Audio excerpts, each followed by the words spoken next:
has come under attack in the Strait today. The crew abandoned ship. One mariner remains missing at sea. From Tel Aviv, Zach Anders, Newsmax. Joining us now, former Navy SEAL, Iraq veteran, and founder of NYC SEAL Swim, William Brown, along with former Naval Intelligence Officer and economist John Jordan. Pleasure to see you both on, gentlemen. John, going to start with you on this one. So is this it? Do we got to make a deal, or is there a major blow coming? Does Iran really want to make a deal? I feel like also this is the conversation we have just about every day.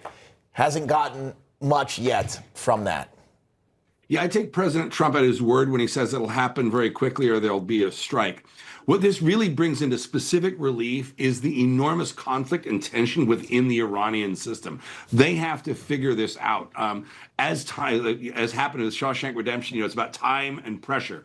The blockade isn't going anywhere. Their economy continues to unravel. 65% unemployment, 1,600% inflation, and that's not going to change. Not thing one the Iranians can do to change that, and they're completely vulnerable to airstrikes, which can include leadership strikes. So the Iranian regime right now has to figure out who's in charge and what kind of decisions they're going to make, and there's a lot of conflict.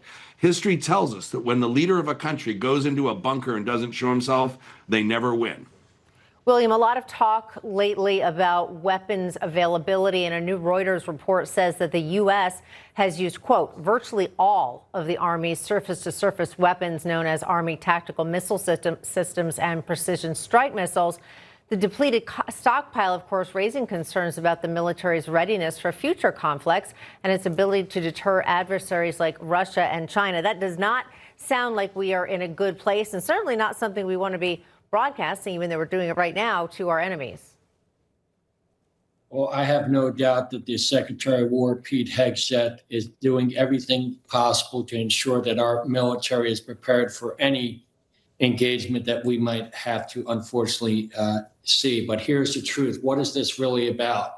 This is about a jihadist regime that has control, has held hostage the planet's most vital energy shipping lane.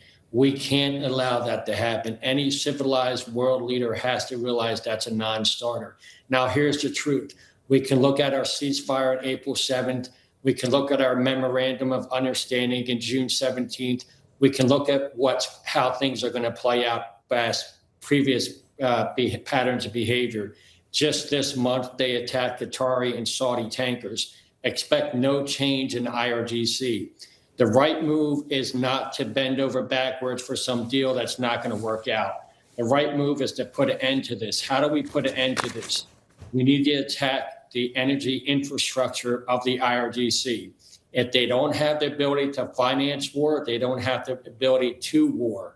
That's what we need to do. We need to target their energy infrastructure. That's how we put this in the rear view.